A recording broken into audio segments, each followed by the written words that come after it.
Bom dia, pam, param, param, pam.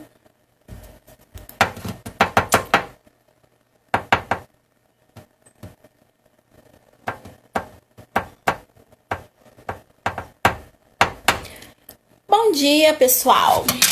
Bom dia, bom dia. Bom dia. Bom dia, Gabriel. Bom dia, Vitória. Bom dia, Marcela. Bom dia, Davi. Gente, a imagem tá boa, o áudio tá ok.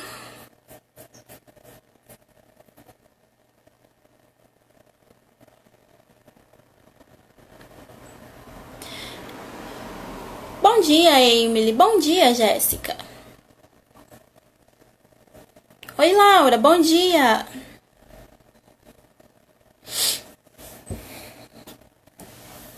Estão vindo aí de uma aula com o Moreno e o Ricardo, né? Falando de psicanálise, de sonho, de reprodução.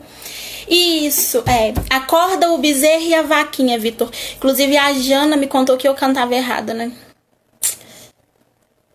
Péssima mãe.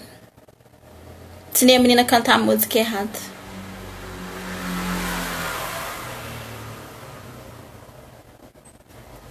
Gente, ó, até o pessoal ir entrando, né? Sobre as redações dessa semana. Bia, bom dia. Seguinte, eu gostei muito, tá? Da escrita de vocês. Vocês estão evoluindo demais, tá? Vocês estão crescendo muito dentro da escrita. Tudo o que eu coloco nas observações para vocês, vocês estão colocando em prática. Isso é muito bom mesmo, tá? Até teve uma galera ontem que me mandou mensagem querendo saber se a nota era realmente aquela, se havia tido algum problema, se eu tinha corrigido errado, se eu tinha mandado a redação errada. Não, gente.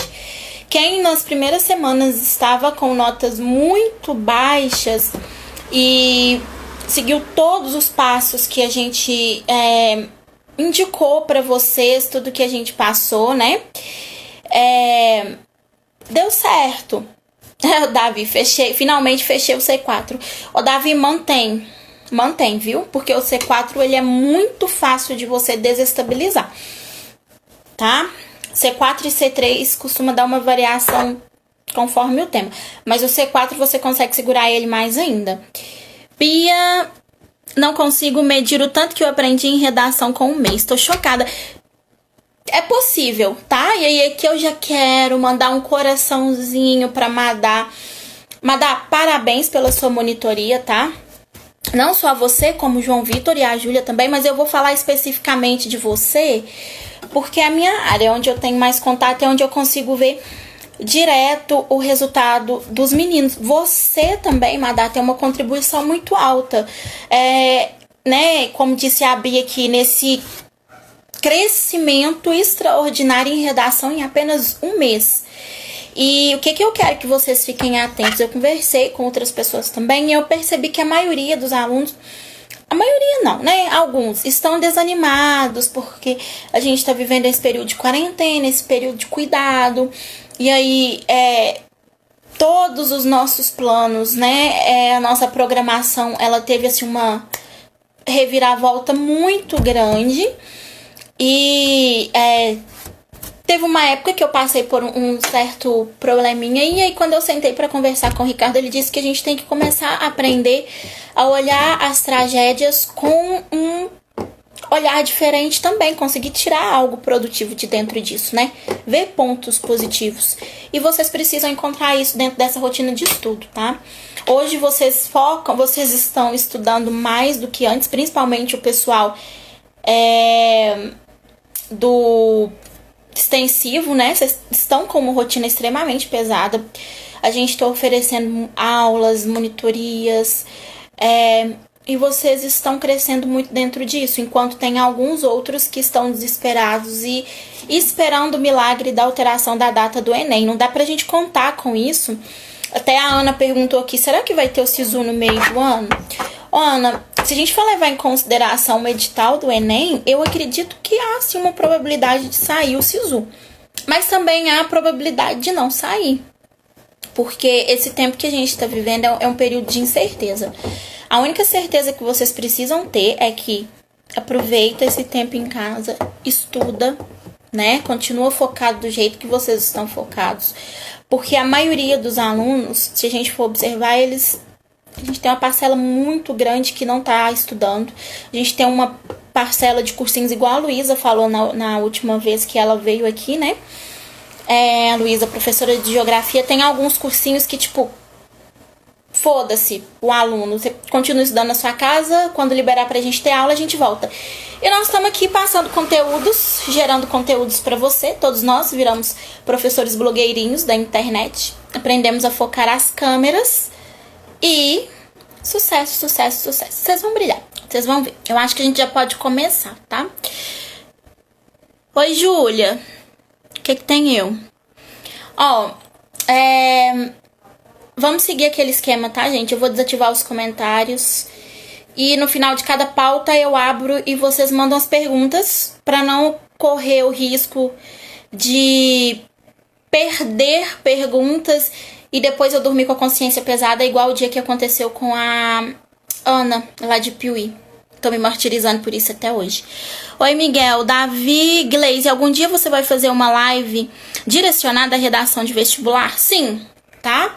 O que acontece, Davi? Nós vamos hoje pro critério 2, né? Eu comecei de trás pra frente, comecei pegando os pontos onde vocês tinham mais dificuldades. Depois nós vamos para o critério 1, tá? Eu quero falar com vocês no critério 1, vírgula, concordância e o que é esse truncamento. E aí depois nós vamos ter uma pauta só para vestibular, tá? Inclusive, quem for fazer o vestibular seriado também, a gente pode trabalhar com essa questão aqui. Os outros gêneros, como ele pode ser trabalhado, questão de critérios, questões de bancas, tá? Bom, vamos lá. Madá, Glaze, você faz tudo. Ai, Madá, que gracinha, né? Acho que eu vou te adotar. Vai ser médica, né? Vai me ajudar a comprar fralda pra Helena. Vou te adotar. Bom, vamos lá. Então hoje... lembrando que o material desta aula está lá no nosso site, tá? Da Tutores. E nós vamos subir mais alguns materiais de redação lá pra vocês. Inclusive, a partir de hoje, os temas de redação, eles se encontrarão lá no site. E aí nós vamos ter uma aba de temas de redação para os alunos do pré-medicina. Porque, né, todo mundo sabe, as turmas de pré-medicina, eles têm 2 correções semanais. E os alunos do extensivo e do anual que forem prestar vestibular e que quiserem ter contato com outros gêneros textuais, eu vou deixar em aberto. E aí, quando vocês quiserem produzir esse texto a mais, é só conversar comigo, me falar e a gente vê como que faz para vocês. Ou vocês trocam do tema da semana, ou a gente abre uma exceção para o aluno que for fazer esse vestibular e faz as 2 correções, tá? É só me chamar que eu consigo organizar para vocês, ok? E vou subir também,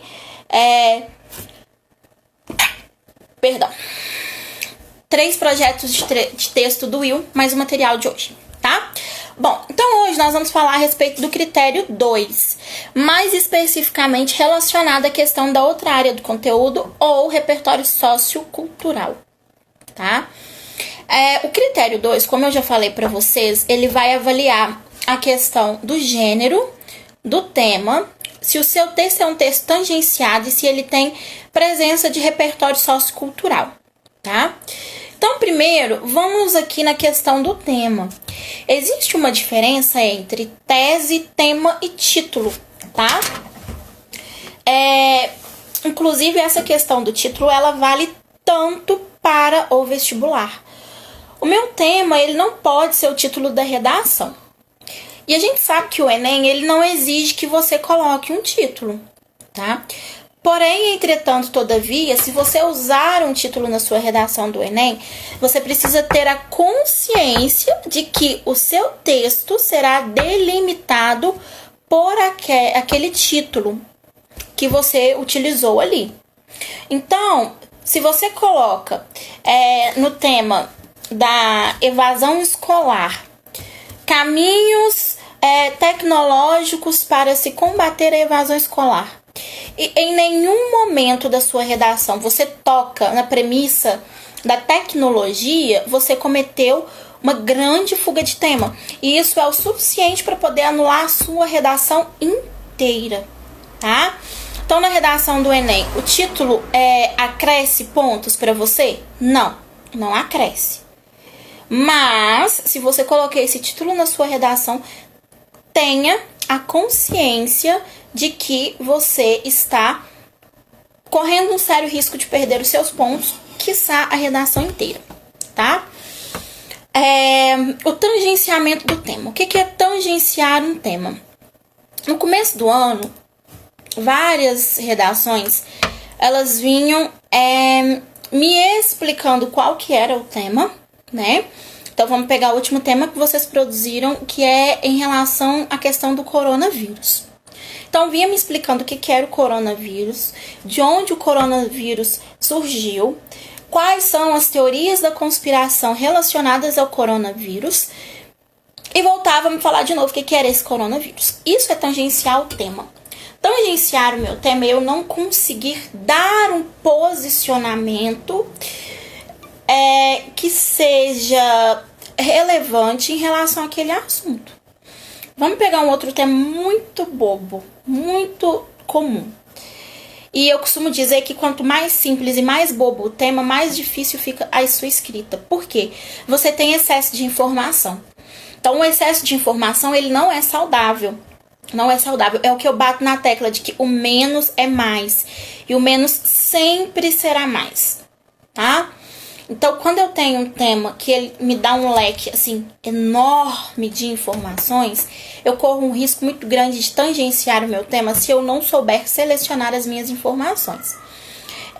E aí, quando eu pego lá na questão do aborto, e eu coloco como tese, como ponto de vista de que o aborto ele não deve ser legalizado no Brasil, e aí eu toco na premissa de que todo mundo tem direito à vida e de que é um crime, é um atentado contra a vida, que você está cometendo um assassinato, e eu fico nessa retórica de que o feto não teve opção e que alguém matou aquele feto porque tirou o direito dele de viver, e aí eu vou e começo a tocar em causas e pontos religiosos.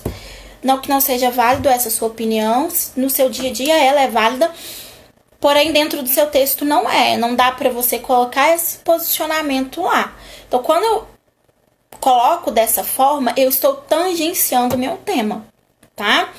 Porém, se eu quero colocar que o aborto no Brasil ele não deve ser legalizado, primeiro, porque o Brasil ele não consegue sustentar as suas políticas públicas relacionadas à saúde, e que por mais que o plano do SUS seja perfeito, que a lei do SUS seja perfeita, que o SUS é perfeito e eu defendo o SUS, eu bato na tecla, sempre não vai ter uma pessoa que defenda mais o SUS do que eu.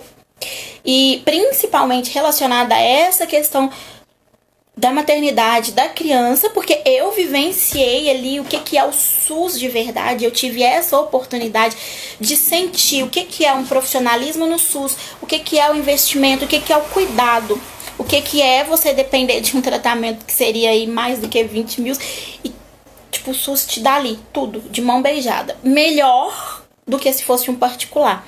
Então o SUS é lindo, mas a gestão que tem por trás do SUS, ela é péssima, ela é horrível, Então, assim, a gente faz, né, algumas comparações que, tipo, você pensa, tipo, porra, por que o SUS em Formiga é tão péssimo, sendo que a gente sabe que em outras cidades o negócio é mais tranquilo, é melhor, por que num lugar é pior do que o outro? Onde que tá o erro? É na lei? Não, é na aplicação da lei, é na parte da gestão.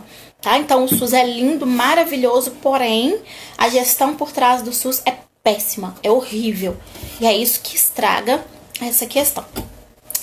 E aí, quando eu parto para poder falar dessa questão das políticas públicas, né, que elas não conseguem manter um equilíbrio na hora de se colocar em prática, e de que se eu vou lá pro lado da biologia, e se eu pego a partir do momento em que há uma consciência ali neural, onde o sistema nervoso está funcionando, a partir daquele momento que a biologia considera que o meu feto, ele é um ser de vida, eu consigo aplicar o estatuto da criança e do adolescente nessa questão. Aí eu já posso vir com essa lei, tipo, olha, porra, não dá pra liberar, porque, ó, tem consciência, tem vida e tal. O estatuto da criança e do adolescente fala que toda criança tem direito à vida e à saúde, aos cuidados básicos, até que ela se tenha uma determinada consciência. Os pais, a sociedade e o Estado são responsáveis por essa criança. Ok, se você conseguir organizar isso dentro do seu texto, ó, lindo, uma redação linda para você se posicionar contra o aborto. Caso contrário, você colocar para mim que você é contra o aborto, porque é por uma questão religiosa e porque, tipo, Deus deu a vida, só ele tem o direito de tirar e cada um responde pela sua vida, não, tangenciou o tema, tá? E aí, o que eu quero que vocês observem? Quando a sua nota vem 120 no critério 2, no critério 3, a sua nota vai ficar entre 80 ou 120. Por quê? Porque se você tangenciou o seu tema, a sua argumentação não é uma argumentação legal. Todo tema tangenciado tem uma argumentação péssima. E em 80% dos casos, a redação é considerada insuficiente ou é zerada, tá? Mas hoje nós não temos, né, na escrita de vocês, felizmente a gente já conseguiu resolver esse problema do tangenciamento em pouco tempo. É o que eu falei com vocês, com dedicação. E aí, o que eu coloquei de margem de tempo? Até maio, 90% dos alunos que produzem todos os dias e se dedicam estariam ali na margem de 840 para 900 pontos na redação. E nós vamos chegar nessa margem, vocês vão ver. Bom, aí depois, lá no material de vocês tem a questão do tema. O que eu quero que vocês foquem no tema? Nas palavras-chave. Antes de vocês produzirem qualquer redação, mesmo vocês tendo modelo, tipo, foda-se, eu tenho um modelo decorado, eu vou trabalhar com isso. Antes de você começar a expor as suas palavras, para e pense no seu tema, tá? Se o meu tema vou pegar um tema passado do Enem, salvo engano, 2017. Salvo engano. A persistência da violência contra a mulher. Eu tenho que localizar as minhas palavras-chave. Quando eu penso nessas palavras-chave, eu vou entender o que é que o carinha que elaborou a proposta quer de mim. E aí a gente tem duas formas de trabalhar essas propostas, encaixando a questão do repertório sociocultural. Quando eu falo de repertório sociocultural, eu não estou falando só de você pegar uma outra área do conhecimento pronta e jogar dentro do seu texto. Eu estou falando de você pegar o seu tema, conseguir produzir a sua redação sem a necessidade de recorrer aos textos motivadores e entender quais são os pontos e as ideias que podem sair a partir daquele tema. Quando eu consigo compreender sem recorrer ao meu texto de apoio, é porque de uma forma ou de outra eu já tenho um conteúdo, eu já tenho um repertório cultural, eu já tenho todo um estudo, todo um acervo que vem ali da história, da geografia. Lembra da definição de cultura que o Ricardo deu lá na primeira aula de curso básico dele? E ele ainda pediu para que vocês anotassem e destacassem. Quem não assistiu, tá lá no canal da Tutores, dá uma olhadinha lá. Aproveita, curte, assina lá bonitinho, tá? Quem não se inscreveu ainda. Lá ele deu uma definição muito bacana de cultura. E é aquela definição de cultura que vocês precisam carregar para entender o que é um repertório sociocultural. Tá? E a partir do momento que eu entendo o que é essa definição de cultura e eu tenho essa definição comigo, eu não tenho a necessidade de recorrer ao meu texto de apoio para elaborar o meu texto, tá? E aí quando eu penso lá no meu termo-chave, persistência da violência contra a mulher. Primeira palavra-chave minha é sempre o meu verbo. É o que vai me dar a ordem do que eu vou escrever. Então, eu preciso focar em quê? Persistência, tá? Aí, o que vocês vão fazer? Vocês vão pegar essa palavra persistência e pensa nos sinônimos que esta palavra traz para mim dentro do texto. Os sinônimos que eu vou tirar dessa palavra persistência são as paráfrases que eu vou usar ao longo da minha redação para deixar bem claro para o meu corretor que eu compreendi o meu tema e que eu não fugi desse tema. Entendeu?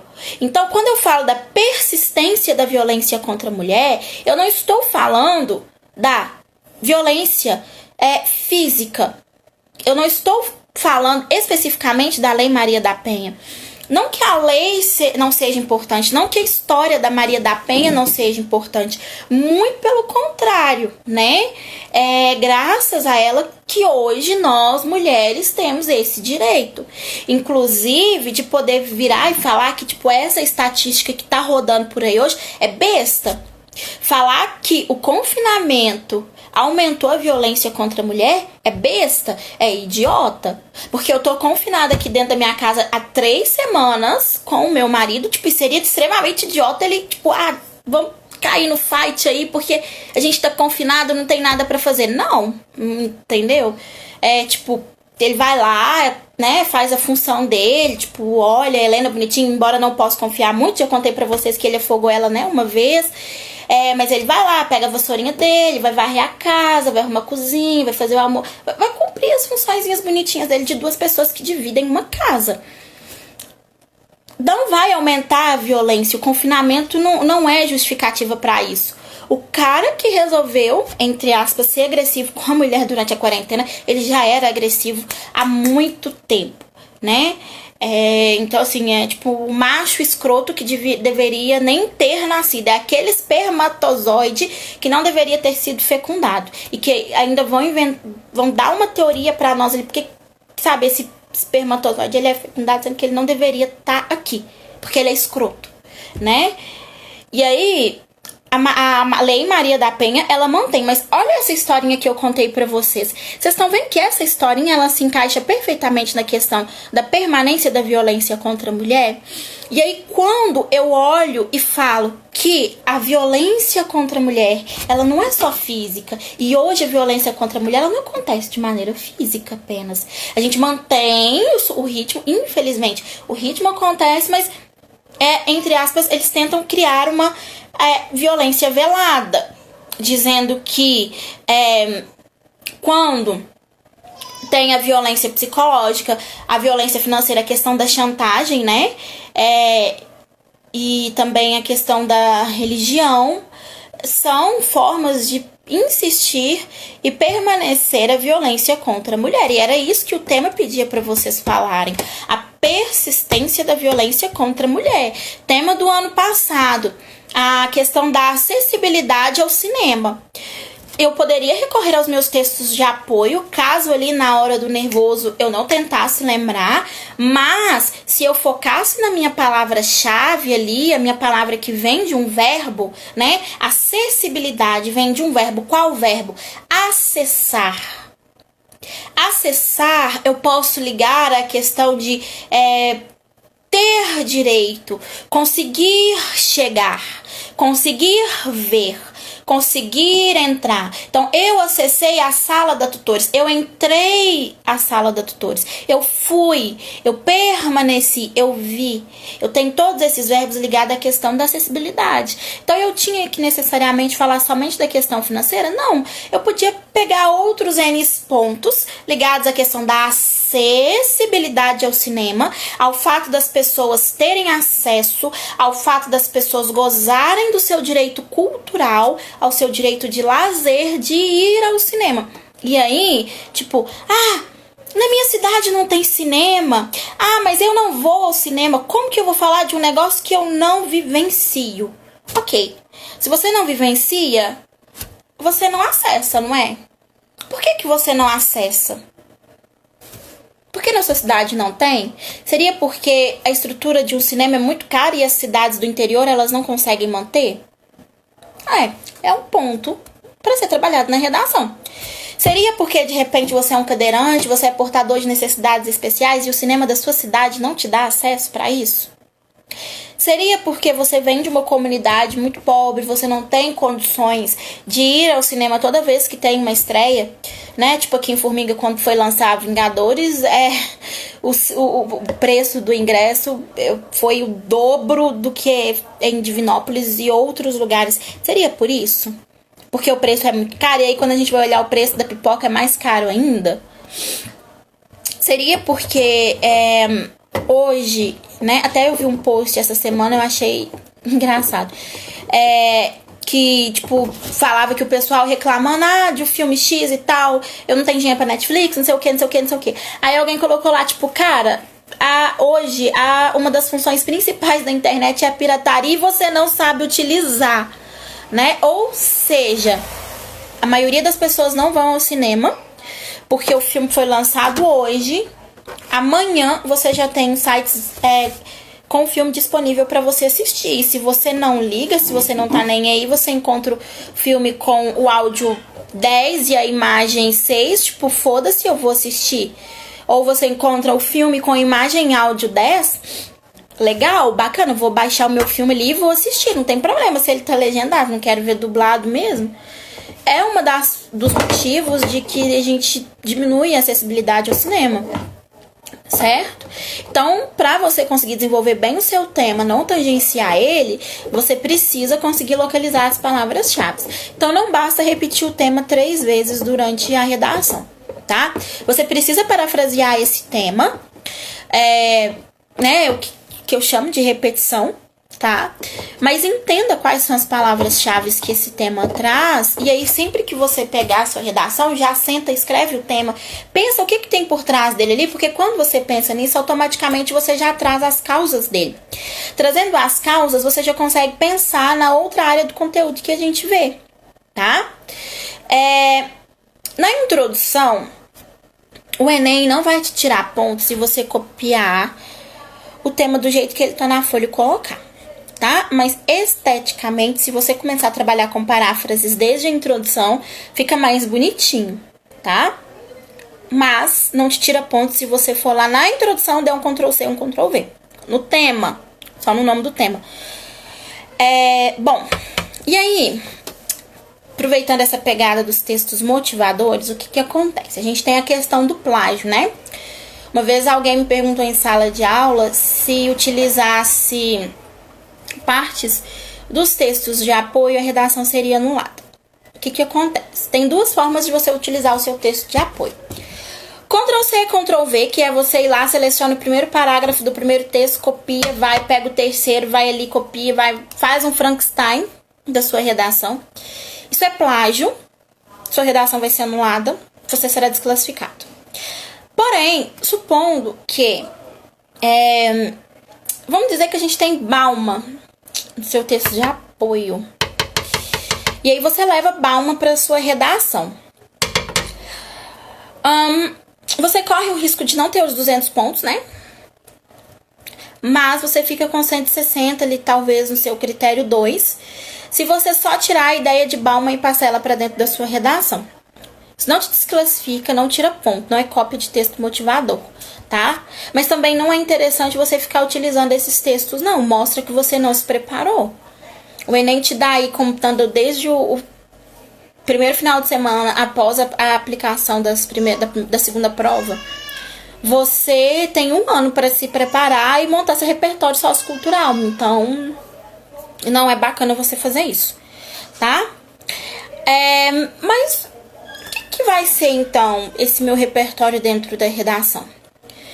Eu conversei com uma aluna ontem e ela me falou assim que durante a explicação do tema que vocês produzirão para a semana passada, o Will tocou muito na premissa da questão do pensamento sistemático, né? Muito ali na questão da filosofia, da sociologia. Teve aquela aula dele com o Matheus, e aí ela me falou que não consegue desenvolver os textos dela a partir de um olhar da filosofia e da sociologia.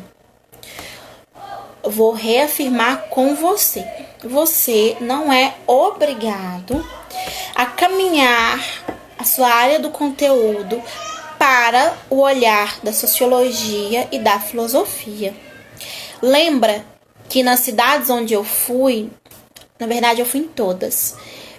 A última que eu fui em Piuí, a gente fez o curso básico de redação. Os alunos que estavam presentes vão lembrar disso. Eu falei da intertextualidade. O que é intertextualizar? que é essa intertextualidade. E, salvo engano, o Fabrício falou na semana passada também, em uma das aulas que ele deu para vocês, sobre essa questão da intertextualidade, porque não tem como você fugir da intertextualidade quando a gente fala de linguagens. A intertextualidade, ela tá presente até no nosso cotidiano. É o que eu falei com vocês, quando você pega um meme, ou quando você manda uma mensagem e aí você lembra de uma figurinha que foi criada, aquela figurinha, ela é uma intertextualidade. Você promoveu a intertextualização ali. Então você respira intertextualidade. Você come a intertextualidade, mas não coloca em prática quando é necessário. E exercer a intertextualidade é eu reconhecer quais áreas do conhecimento eu posso trazer para dentro do meu texto. Tá? Você não precisa trabalhar só com filosofia e sociologia. Eu já falei com vocês que eu sou a favor, que eu acho lindo, maravilhoso, quando o aluno traz o Brasil para dentro da redação. A gente mora no Brasil, a gente conhece a nossa essência, a gente conhece a nossa história. E eu já falei para vocês também que a nossa literatura é uma literatura extremamente rica. Extremamente rica. A literatura brasileira, ela é fantástica. Fantástica. E aí, o problema das pessoas terem um preconceito com a literatura brasileira é que elas esquecem de abraçar a história do Brasil. Elas esquecem de ter o conhecimento básico da história. Porque a literatura e a história, as duas andam de mãos dadas. As duas são um casal lindo, maravilhoso. A literatura portuguesa também, ela deve ter um olhar para ela. Ela também deve ser valorizada. Vamos colocar de modo geral a literatura da língua portuguesa, todos os textos escritos, né, em português. E aí, quando a gente teve a reforma ortográfica, uma das justificativas foi de que se padronizasse o português para que os livros, né, a literatura da língua portuguesa, ela fosse mais bem vista, mais bem vendida, mais quista. Principalmente a literatura dos países africanos. Eu tô lendo um livro de uma autora moçambicana e depois eu vou passar a indicação dele para vocês, porque o livro é fantástico, ele é maravilhoso, ele serve de repertório sociocultural. E a gente precisa explorar esse lado. Mas também, se você não gosta da literatura, não tem problema. Trabalha com a história. A história do Brasil, ela é boa, ela é bela. Eu tinha uma professora que falava que a história é cíclica e uma nação que não conhece a sua história, ela está fadada a cometer os mesmos erros. E aí, qual que era o raciocínio que ela colocava para nós? O brasileiro conhece a sua história? Não. Principalmente hoje, o brasileiro vive de quê? Fake news. Aí quer brigar com o historiador, quer brigar com o cara que é formado em história e conhece aquilo ali muito bem, para poder colocar fake news como verdade. Que ele não conhece a sua história. Então nós estamos fadados a reviver os piores pontos possíveis da nossa história. E a gente sabe que isso acontece. Então eu posso muito bem pegar a minha história e colocar ela dentro com os meus temas. Mas não precisa necessariamente ser só a história do Brasil. Eu posso pegar a história num contexto geral, né? Então, a questão da Revolução Francesa, os ideais da Revolução Francesa. A gente sabe que aqueles ideais da Revolução Francesa, eles foram preceptores para vários outros movimentos, para várias outras questões importantíssimas num contexto nacional e num contexto mundial. Eu consigo pegar essa retórica dos ideais e transformar em repertório sociocultural. Mas também, se eu não dou conta de história, não tem problema nenhum. Eu tenho partes da biologia que eu posso usar como repertório sociocultural. Eu tenho a questão da evolução que eu posso usar dentro do meu texto, né? Então, se eu pego aquela questão, se eu trabalho bem, se eu entendo, eu jogo aquilo ali dentro da minha escrita. Eu tenho a questão da química. Há 2 aulas atrás, a Jana trabalhou com vocês a questão da química verde. A química verde é um excelente repertório sociocultural para vocês trabalharem nos eixos temáticos do meio ambiente. Então, vocês estão conseguindo entender que eu não preciso trabalhar só com um tipo de repertório? Não é porque o Will gosta de filosofia e sociologia que vocês são obrigados a colocar filosofia e sociologia. Não é porque eu gosto de usar literatura que vocês são obrigados a trabalhar com literatura. Não é porque o Ricardo toda hora fica jogando a história, tipo, olha, isso aqui, ó, repertório, redação, não sei o que, que vocês têm que colocar a história. Não! Vamos pegar a aula do Luizinho? O Luizinho, ele tem trabalhado termos maravilhosos dentro da questão da geografia. A geografia política, né? Então, tipo, Gleice, o que eu vou usar nesse tema, nesses eixos do meio, eixos econômicos? Né? Esses temas do eixo econômico, o que eu vou usar? Vai lá na geografia. A geografia vai te ajudar. Quando você pega a questão da geografia política. Mas não quero usar geografia. Posso trabalhar com uma citação na minha introdução, ou posso trabalhar com a questão da Constituição e trazer um filme? Posso trazer um seriado? Claro, pode. Ontem essa aluna que eu comecei a conversar, ela até falou que, né, não conseguia usar pensamento sistêmico e tal, e que queria usar a questão do poço. Pode usar? Claro, pode usar o filme, né? Eu ainda não assisti, mas o que eu li das críticas, o filme é excelente, vai dar um ótimo repertório sociocultural para vocês. A gente tem filmes maravilhosos, a gente tem filmes nacionais, a gente tem filmes internacionais, filmes que são clássicos, a gente tem música.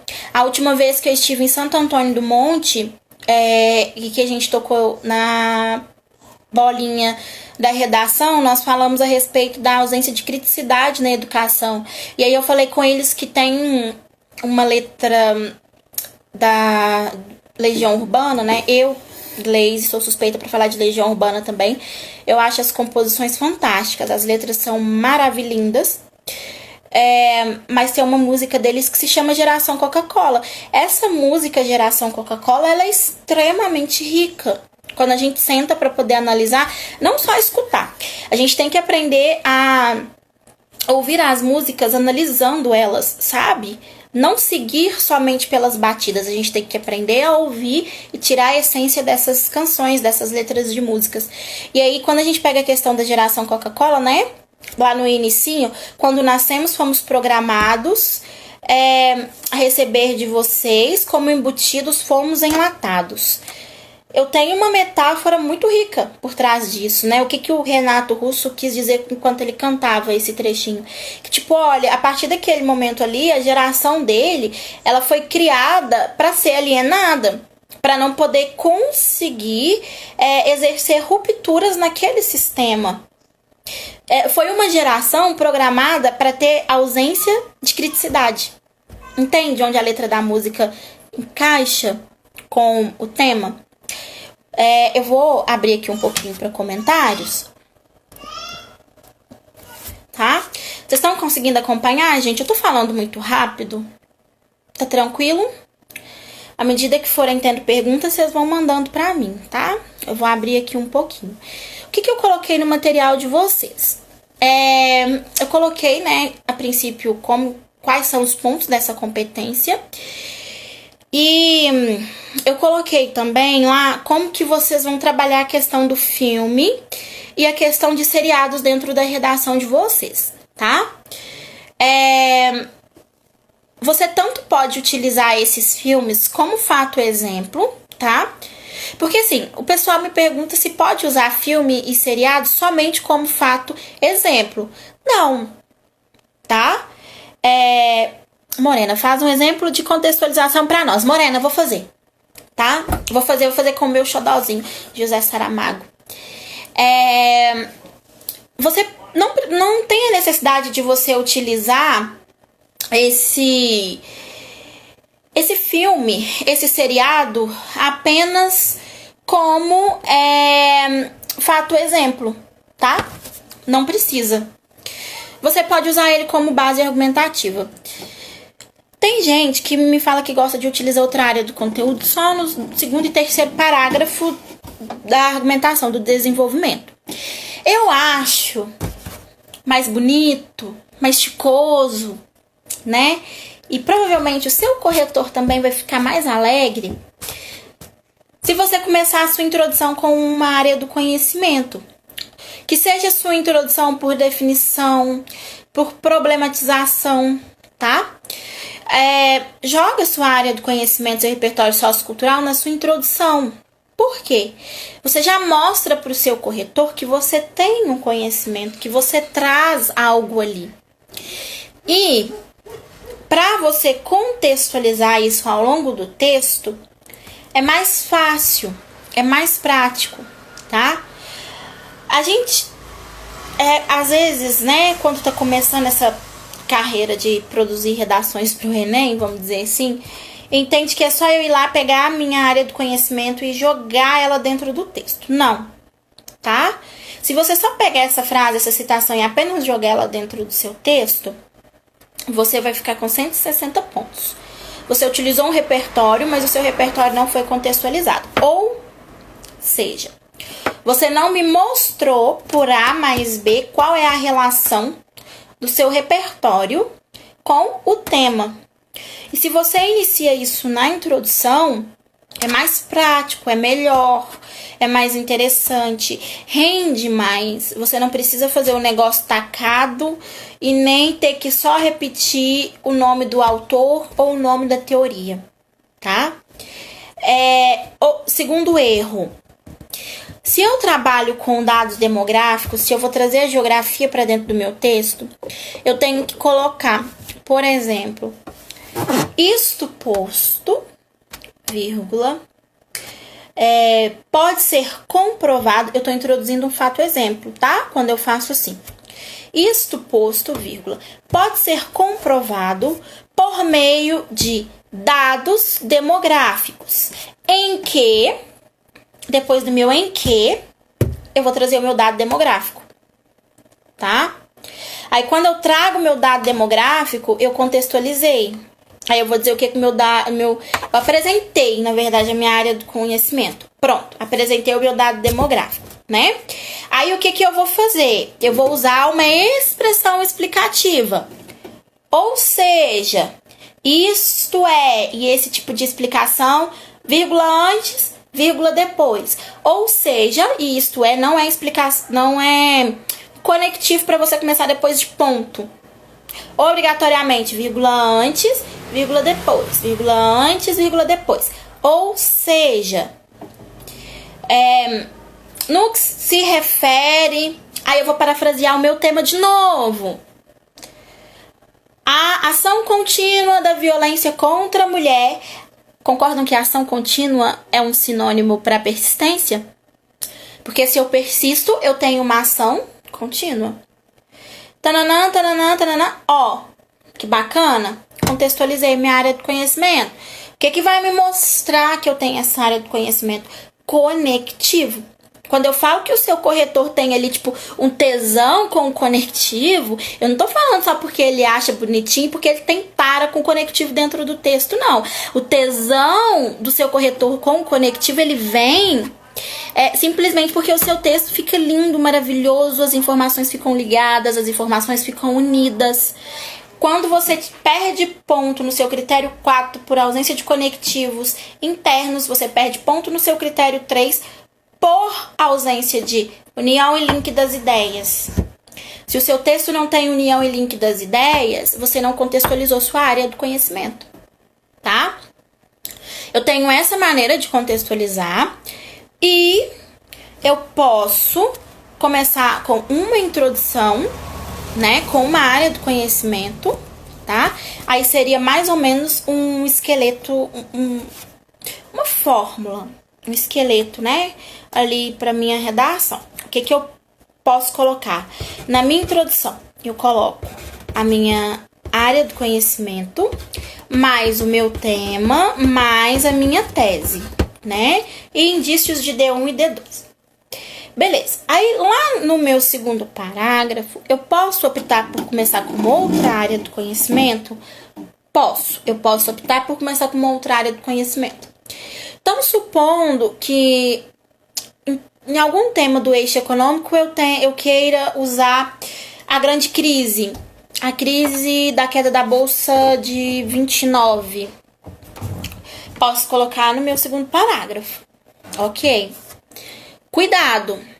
Você não tem que me dar uma aula de história sobre o que foi a queda da Bolsa de 1929, quais países sofreram com isso, quais países conseguiram tirar um provável aproveito disso e qual que foi o motivo aprofundado, a raiz do problema. Não, tá? Isso daí é para uma aula de história. Ou caso você vá fazer um vestibular e tenha questões abertas e caia alguma coisa relacionada à Bolsa de 1929. Aí você tem que dar esses detalhes, tá? Pra mim, você vai me apresentar o que foi, tá? Tipo, a priori, é válido ressaltar a grande crise. Isto é, a queda da Bolsa de Valores no ano de 1929. Ô Gleise, eu sou obrigada a citar datas e séculos. O que acontece? Se forem eventos importantes, extremamente importantes, tipo, igual a queda da Bolsa, né, de Valores, a grande queda, como foi um negócio tipo, uau! Todo mundo reconhece essa queda da Bolsa de Valores por causa do ano. Tanto que, né, geralmente vem a queda de 29, né? Aí eu tenho que colocar a data, mas não precisa necessariamente trabalhar com o século. Se são apontamentos importantes, eu tenho que colocar.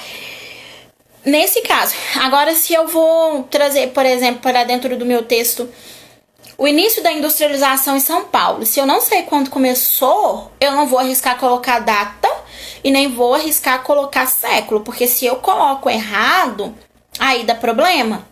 Ah, Gleise, mas o meu corretor ele vai buscar saber se é um evento importante, né? Vamos supor que você tá falando aí num tema relacionado às questões indígenas. E aí você traz para mim o princípio da catequização dos índios, né? Quando os jesuítas vieram para cá e começaram a catequizar os nossos índios, ou desaculturar os nossos índios. É um acontecimento extremamente importante. Então eu tenho que tomar cuidado se eu vou citar, tá? Se é um negócio importante e eu tenho dúvida ali da data, então eu não trabalho com datas, ok?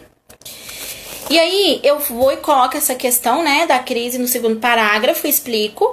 Eu falo, isso posto, relaciona-se ao tema, consoante a isso, é válido ressaltar que, de maneira análoga, eu vou usando essas palavras, esses conectivos, para poder mostrar que a minha área do conhecimento, ela é uma provável justificativa do que acontece agora. Por que eu gosto da história? Porque dependendo do momento histórico que eu trabalhar, eu vou simplesmente deixar claro que esse acontecimento presente, né, ou um possível acontecimento futuro, é reflexo daquela ação lá do meu passado. Por isso que eu gosto da história, porque aí fica mais fácil de você trabalhar. Vamos supor que você tenha que colocar temas relacionados à banalização das campanhas de vacina, e aí você me traz lá a questão da revolta da vacina. Os ideais da revolta da vacina são, ora, motivados de maneira diferente, mas são os mesmos ideais implementados hoje no movimento anti-vacina. O que é questionado ali é da mesma forma. E o movimento anti-vacina, ele cresce devido ao mesmo motivo que a revolta da vacina cresceu. Se a gente for analisar, se a gente for pensar, se a gente for fazer uma retórica, filosófica por trás disso, a revolta da vacina, ela aconteceu por causa de fake news. O movimento anti-vacina, ele cresce por causa de fake news, entendeu? E quando eu faço esses apontamentos, eu estou fazendo o quê? Contextualizando a minha área do conhecimento. Então quer dizer que não é só repetir? Sim, não é só repetir. Você tem que me mostrar o que tem relação.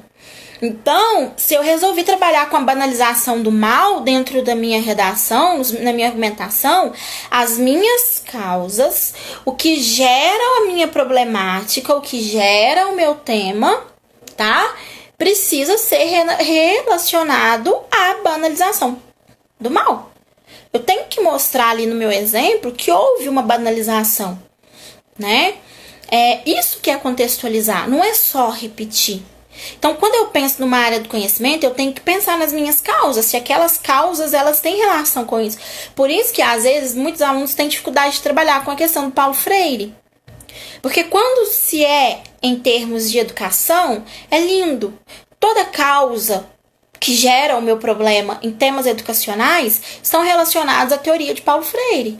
Mas quando eu pego o modelo do Paulo Freire, se eu trabalho só com o modelo do Paulo Freire, se eu não tenho um plano B e eu vou tentar aplicar Paulo Freire na questão da saúde ou da questão econômica, e se eu tenho uma puta dificuldade em falar do eixo econômico, Paulo Freire não vai rolar.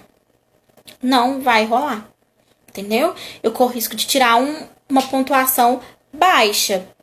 Assim, não menos que 800, óbvio, né? Porque você tem conectivos, você tem uma proposta de intervenção e você tem um critério totalmente dedicado para ortografia. A não ser que você seja o tipo de pessoa que passa fome e aí você vai encher o bucho com acentos e vírgulas e cedilhas e pontos finais.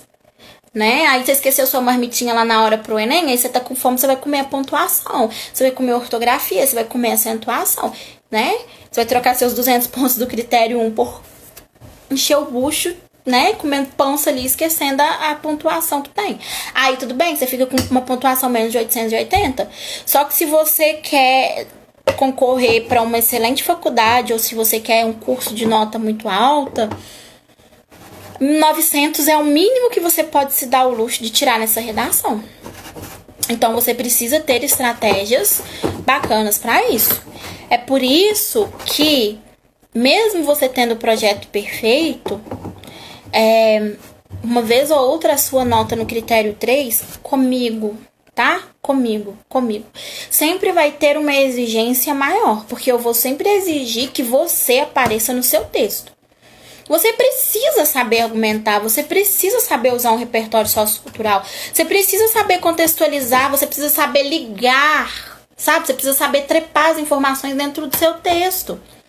Porque se chegar lá na hora e você não der conta, você vai saber fazer o negócio sozinho. Então não adianta nada você ter um modelo se você não conhece a estrutura. Pelo menos saber o que é um texto argumentativo você precisa saber. Porque senão você não vai dar conta de usar nem modelo, tá? Então, ó. Eu coloquei lá no material de vocês 4 maneiras de vocês contextualizarem filme e seriado. Além de citar como fato exemplo, tá? Eu poderia trazer, por exemplo, o ano passado eu fiz para um aluno nosso, ele queria um modelo de redação da introdução para ligar com a conclusão, onde ele pudesse usar Game of Thrones, né? E aí eu criei essa introdução para ele, né? Eu peguei um trecho do livro da parte dos... Eu peguei um trecho do segundo livro, me fugiu o nome do segundo livro agora, que trabalha praticamente ali com a questão da família, da Calice, como a Calice conseguiu conquistar as coisas e tal. E tem uma frase dentro desse livro que eu gosto muito. E que, assim, parafraseando ela, a Calice fala que todos os homens são escravos. Todos os homens são escravos. Independente de eles terem nascido escravos, todos os homens são escravos e amarrados às suas próprias correntes. Cada ser tem a sua corrente que te prende ao mar de ignorância. Então a gente pegou essa frase, colocou ela como introdução, e aí que entra a contextualização da área do conhecimento. Então a introdução dele ficou mais ou menos assim. No livro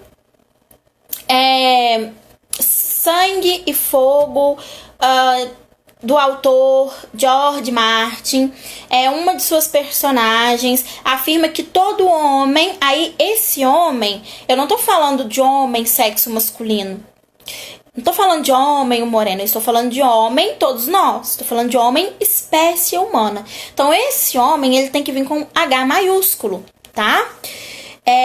Todo homem é escravo das correntes de sua ignorância.